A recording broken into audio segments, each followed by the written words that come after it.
Assalomu alaykum aziz kuzatuvchilar. Bugun sizlar bilan 4-darsimizni o'tamiz. 4-darsimizda ham doimgidek yana 3 ta harfni o'rganamiz. Demak, darsni boshladik. Bugun o'rganadigan birinchi harfimiz bu lam harfi. Lam harfi arab alifbosidagi 23-harf hisoblanadi. Alohida shakli mana shunday ko'rinishda bo'ladi. So'z boshida o'zidan keyingi harfga qo'l beradi. So'z o'rtasida o'zidan avvalga ham, keyinga ham qo'l beradi va so'z oxirida o'zidan oldingi harfga qo'l beradi. Demak, lam harfi ikkala tomonga ham qo'l beradigan harf hisoblanar ekan. Yozilishi juda ham oddiy, mana shunday ko'rinishda yozib ko'rsataman hozir.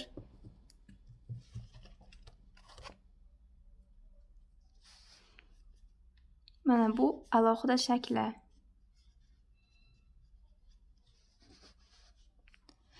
So'z boshida mana bunday ko'rinishda bo'ladi. Mana bu so'z o'rtasida va so'z oxirida.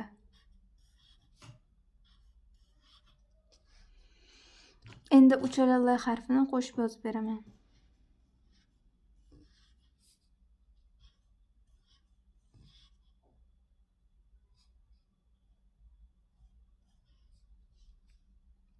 Mana shunday ko'rinishda bo'ladi. Birinchisi, ikkinchisi va uchinchisi. Yozilishi juda ham oddiy. Endi lam harfiga oid lug'atlar bilan tanishamiz. Demak, balki so'zi arab tilida bal, tushdi u o'g'il bola, bitta o'g'il bolaga nisbatan o'tgan zamon fe'l shakli nazala, mukammal bo'ldi u o'g'il bola, bitta o'g'il bolaga nisbatan o'tgan zamon fe'l shakli kamula, tushirdi u o'g'il bola anzala, mukammal qildi u o'g'il bola akmala, bulbul bulbul. E'tibor bergan bo'lsangiz, fe'llarning majhul shakli bilan tanishdik biz hozir. Tushdi bo'lganda nazala, tushirdi bo'lganda anzala, mukammal bo'ldi kamula, mukammal qildi akmala. Tushunganingizdek, fe'llarning majhul shakli arab tilida shunday ko'rinishda yasaladi. Lekin buni hozir uncha tushunmasligingiz mumkin, tabiiy holat, chunki hali harflarni o'rganyapsiz. Yana bir marta qaytarib o'taman. Balki bal, tushdi u o'g'il bola nazala, mukammal bo'ldi u o'g'il bola kamula, tushirdi u o'g'il bola anzala, mukammal qildi u o'g'il bola akmala, bulbul bulbul.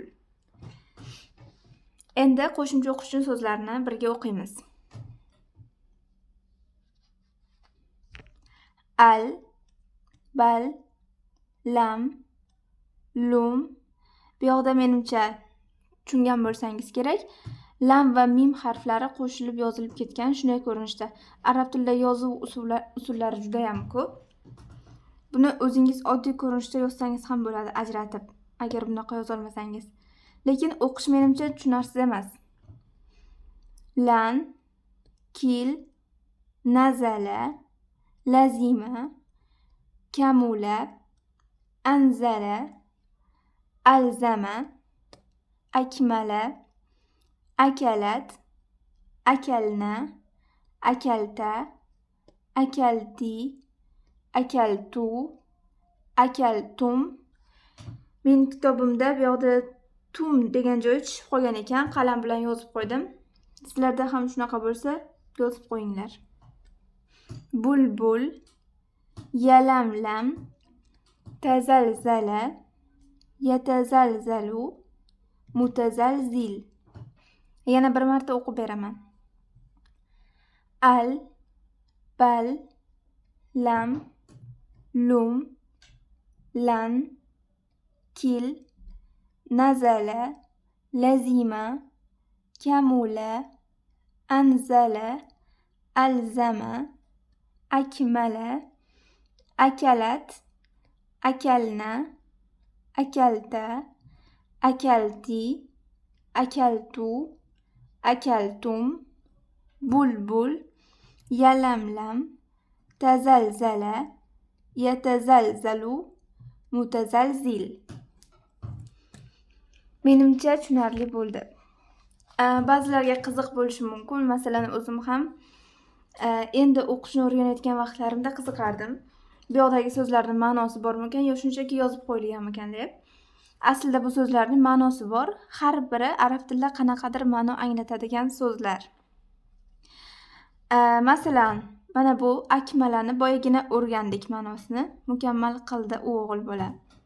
Balni ham o'rgandik, balki. Bu yoqda har bir so'zning ma'nosi bor. Masalan, mana bu yoqda bir xil so'zlar ketgan. Akalat, akalna, akalta, akalti, akaltu, akaltum. Bularda hammasi bir xil sinfga mansub bo'lgan fe'llar hisoblanadi. Masalan, akalna degani biz yedik degani, akalta sen yeding degani, akalti sen yeding qiz bolaga nisbatan, akaltu esa men yedim, akaltum esa sizlar yedingiz. Mana shunday arab tilida birlik, ikkilik va ko'plik shaxslari mavjud.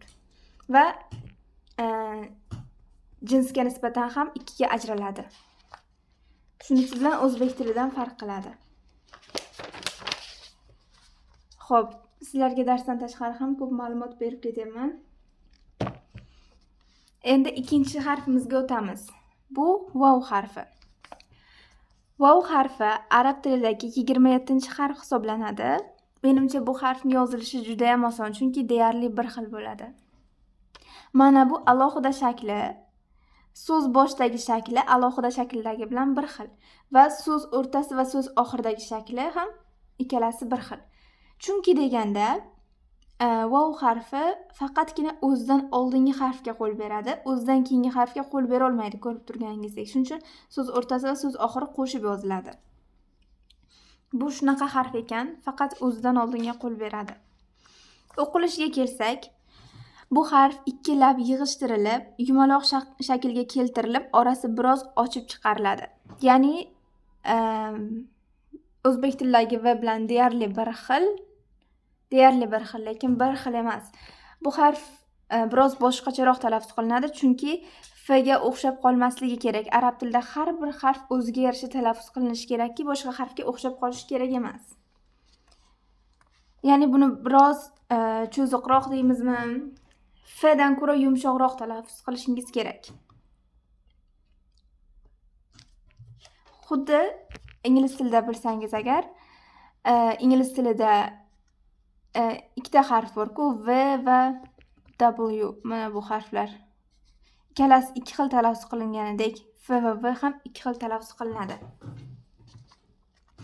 Demak, buni yozilishiga kelsak, mana bunday ko'rinishda. Buni ham yozilishi oddiy. Ko'rsatib beraman.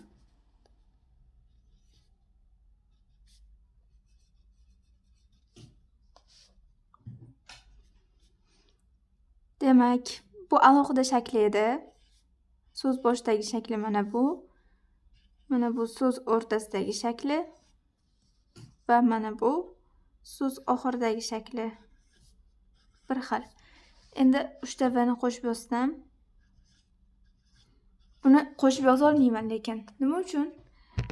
V harfi o'zidan oldinga qo'l beradi-ku, bu yoqda nimaga bermayapti? Chunki v harfi o'zidan keyinga qo'l bermaydi. Esingizda bo'lsa, o'zidan oldinga qo'l beradigan harflar qanday holatlardagina qo'l bera oladi? Qachonki o'zidan oldinga kelgan harf o'zidan keyinga qo'l beradigan harf bo'lsa bera oladi. Lekin vav harfi o'zidan keyinga qo'l bera olmaydi. Shuning uchun ham bu bergan qo'lni ola olmaydi va bir-biriga tutashmaydi. Hozir so'zlarni o'qiganimizda tushunib olishingiz mumkin.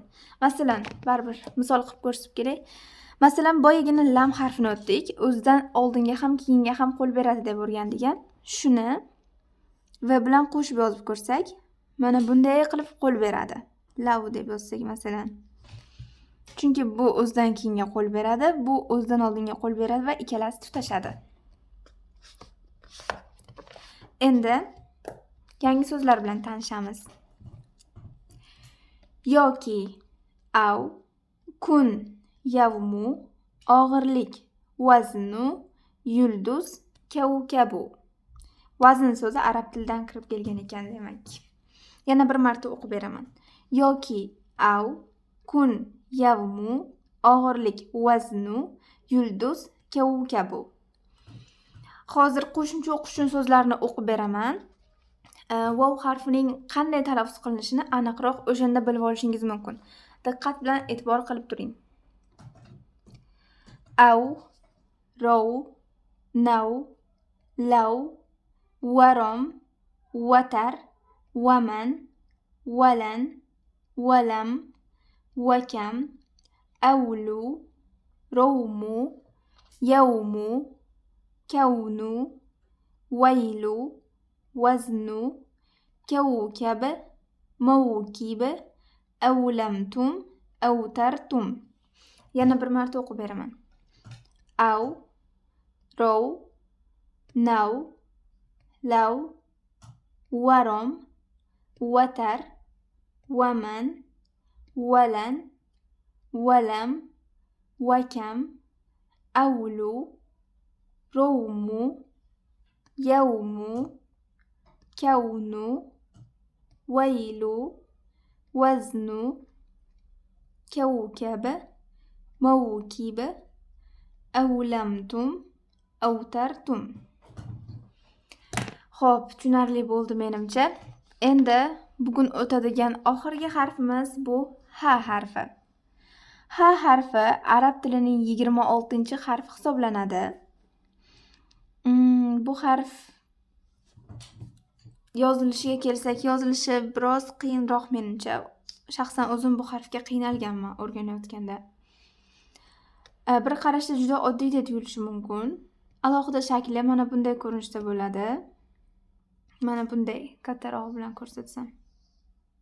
Dumaloqchada.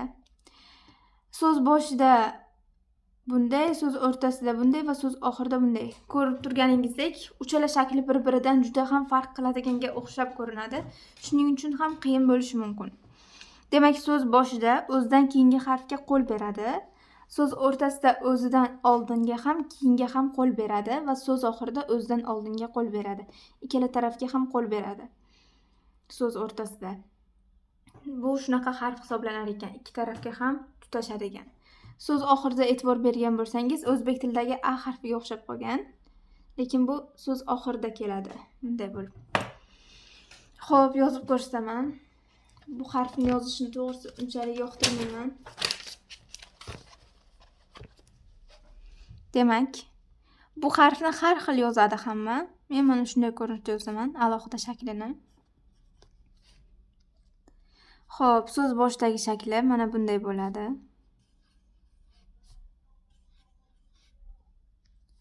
So'z o'rtasidagi shakli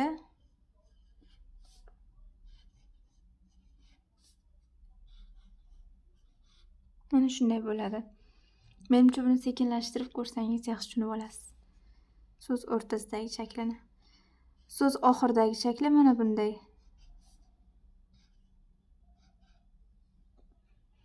Endi qo'shib yozib ko'rsataman.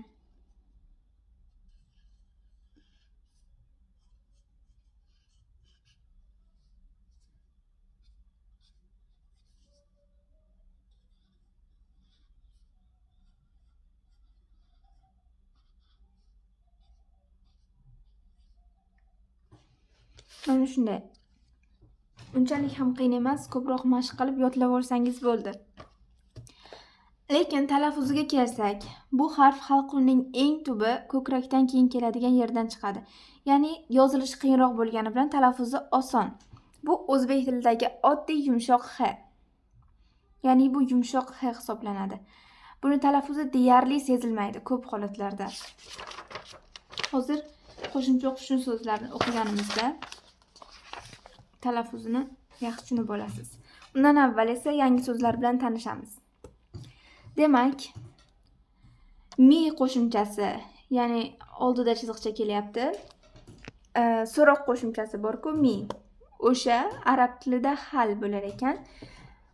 O'zbek tilidan farqli ravishda bu gapni boshida keladi. Bizda nimadirdan so'rayotganimizda gapimizni oxiri mi bilan tugaydi-ku. Arab tilida bo'lsa, hal so'zni gapni boshida kelar ekan. U o'g'il bola, huva. U qiz bola, hiya. Ular o'g'il bolalar, hum, alanga, lahabu. Ya'ni arab tilida boya aytganimdek, erkak va ayol jinsi alohida bo'ladi. Ya'ni huva degani rus tilida tushuntirsam on, hiya bo'lsa ana bo'ladi. O'zbek tilida o'rganish biroz qiyinroq bo'ladi menimcha, chunki bizda jinsga qarab ajratilmaydi shaxslar. Yana bir marta o'qib beraman.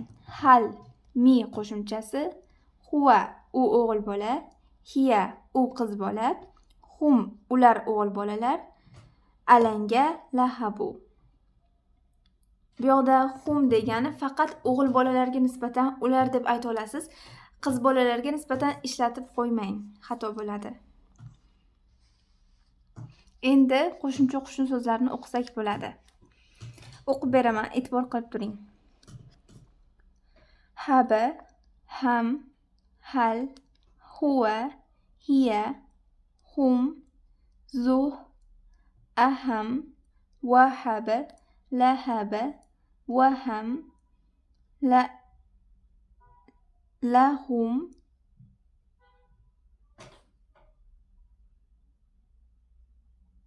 bihim, minhu, minhum, ilayhi, ilayhim, amhilhum. Xo'p, bu yoqda mana bu so'z bihim so'zi o'zimni ham esimdan chiqib ketibdi. Bu yoqda mana lahum so'zida ham shunday kelgan ekan. So'z o'rtasida mana bunday ko'rinishda kelish kerak edi. Bu yoqda boshqacha deyishingiz mumkin. Arab tilidagi xatlarning ko'pligi bilan bog'liq. Siz bunday yozishingiz shart emas, shunchaki o'qilishini o'rganib qo'ysangiz bo'ldi. Xuddi so'z boshidagidek kelyapti va bu yoqda lam harfi tepaga chiqib ketgan, bu yoqda esa ba harfi bilan qo'shilib ketgan. O'qilishini eslab qolsangiz bo'ldi. Yana bir marta o'qib beraman. Haba, ham, hal, huwa, hiya, hum, zuh, aham, wahaba, lahaba, waham, lahum, bihim, minhu, minhum, ilayhi, ilayhim, amhilhum. Xo'p. Darsimiz tugabdi shunday qilib. Menimcha talaffuzni ham tushunib oldingiz. Bu qattiq h ham emas yoki h deb halqumdan chiqadigan h ham emas, oddiygina h. Hatto ba'zi so'zlarda talaffuzi ham eshitilmay qoldi, e'tibor bergan bo'lsangiz. Hiya degan so'zda masalan, zuh masalan so'zni oxirida kelganda talaffuzi deyarli eshitilmay qoladi. Xo'p, bugungi darsimiz shu bilan tugadi. Sizlarga uyga vazifa doimgidek har bitta harfni qo'shimcha o'qish uchun berilgan so'zlarni kamida 5-10 marta qaytarib o'qiysiz, yaxshilab o'rganib olmaguningizcha. Undan keyin yangi so'zlarni har bittasini yodlab chiqasiz va albatta husni xat yozasiz. Ayniqsa h harfi uchun ko'proq yozishingiz kerak.